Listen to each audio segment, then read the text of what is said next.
let's begin where how this film came to fruition. I know, I mean, it was 34 years from the time that you actually did this event, and there must have been many, many people approaching you to want to do this story, whether they did it as a documentary or wanted to fictionalize it in a way, you know, with actors and so forth. How did this you hold out for so long, and then ultimately meet James Marsh to direct this? Well, it was a very natural path. I wanted to make a film even before the adventure started. That's why I organized this footage as archives to be shot. And I believe I'm a great movie maker, but I cannot prove it. I have not done my first film yet. And of course, I failed after the wire walk to do the Charlie Chaplin thing, which is to direct, to write, to act, to... So I made a fool of myself, imagining I could impose in Hollywood my feature film of my adventure. And 34 years passed, and you are very right to say that during that time I was receiving a lot of proposals from great directors, from totally unknown directors, students of movie schools.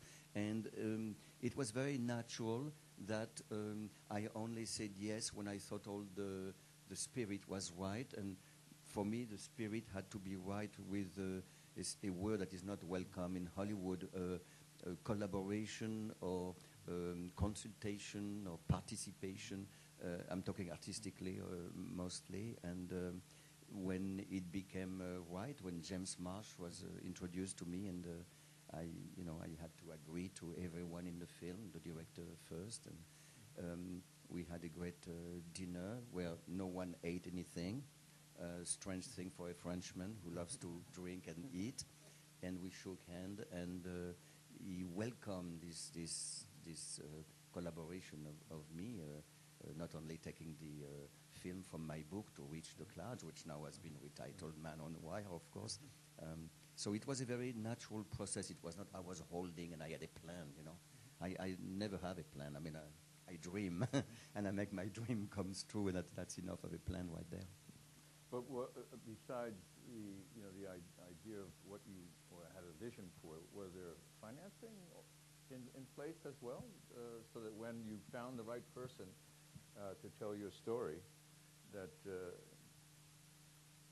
it would well, I cannot speak intelligently about financing, but of course, actually, it started with a producer in England wanting to make a film. So I guess producers should produce, and it did happen. But that's the magic of making a film. I was very concerned about the artistic part and my participation. And anyway, now there is not much to say. You've seen the film, and I think the film speaks for itself on the on the power that it has on people, how it inspires people. And was I aware that Man on Wire would have such an incredible success with the audience from the very beginning in Sundance? No, but there is also a certain knowledge that my adventure, the adventure of the work at the World Trade Center, is such an incredible subject, and my book was written by a frustrated movie maker, as a script almost, as little scenes.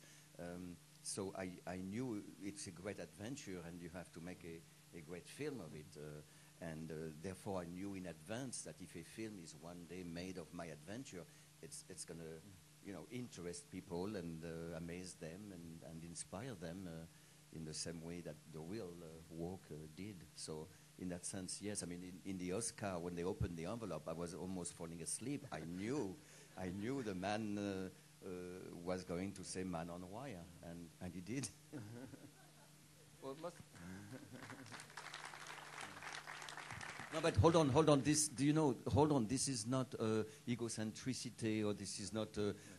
No, this is sincere. It's you. Everybody should know. You should know your strengths. You should know your frailties. You should believe in yourself. You should believe in life. If not, what's for us to do here? So this is not arrogance. Although I'm professing arrogance a lot, but no. This was just I knew this film was something that caught the imagination. It was above and beyond because I did carry those towers inside me as more than interesting structures. If you read my book, and maybe in the film, although it's not addressed very much, but you can feel those towers are alive for me, and they are alive inside of me. So I think there is a word in a dictionary that describes very well how I felt. It's evisceration, you know, pulling something out of you. So yes, that's what happened in me. When you take a first step in any course of life, I don't think that's where your decision goes. I think what you described, the concentration, the decision, the moment of courage, I think it comes before, because the first step is the first action, actually, the first move onto doing something, and the motor of that move comes before the action. So you have to make a decision, and before the first step, the decision was to put one foot on the cable as the other foot was on the tower. That already was a very important moment. And then before the first step, another important moment was to shift my weight, and I described that in detail in the book, so that all my weight is on the foot holding on to the cable, and therefore the other foot is now very light and can reach the cable as well. That's now 2 feet on the cable. It's the beginning of a new life. And then came the first step. So, but it's nice to recall all those steps before the first step, because they happen in a different way before any high wire walk I perform. And you are right, there is a big change, in who I am. I stop being the engineer or the theatrical director or the master rigger. I become the man on the wire, the wire walker, and this shifting cannot be the object of a question mark. It has to be underlined or saluted by an exclamation point. When I talk about being on the wire or being around the wire or my life or my art, I use my own words, and I mix many things. But anyway, there was all those things that you talked about, the air, the void. So ask me. Well, from the time you step onto the wire, you just didn't walk across once, and that was it. Although that would have been historical enough. You went back several times. Is that correct? Well, yes and no. It is correct in a historical account, but it is incorrect in the sense that I didn't know I was going to walk more than once or twice or 3 times. I didn't have a little counter, and it was an improvised performance, and I think that's very important to say. Not only illegal, or let's call it a surprise, but I didn't know what I was going to do there. I just wanted to offer the knowledge that I had as a wire walker to the negative space. This doesn't do justice to the Twin Towers, but this is to talk about the negative space. When you see 2 towers, imagine this one with an antenna, the North Tower, you could think of the 2 towers, and as a wire walker, it would be very logic to think of linking the 2 towers. But actually what interested me as a poet, was to deal with the negative space, with the absence of, which is full of mystery, of course. You know, the void, it's not empty at all, it's full. So I decided to not decide.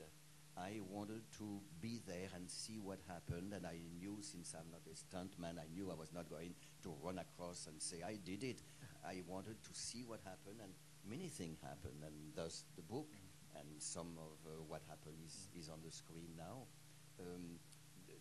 It was an exploration, truly, because nobody had been on a thin piece of cable a quarter of a mile in the sky before, and truly because, as you describe, there were turbulence, there was a giant void full of air moving, the towers were moving themselves, so it was a very strange world full of mysteries, and that is to say, I improvised completely my performance, and actually at the beginning it was not a performance, so it was a very strange kind of performance, unannounced, so you cannot bring an audience, invisible, I mean, a little dot in the sky, you hardly could you know, picture the limbs, and suddenly couldn't see my face.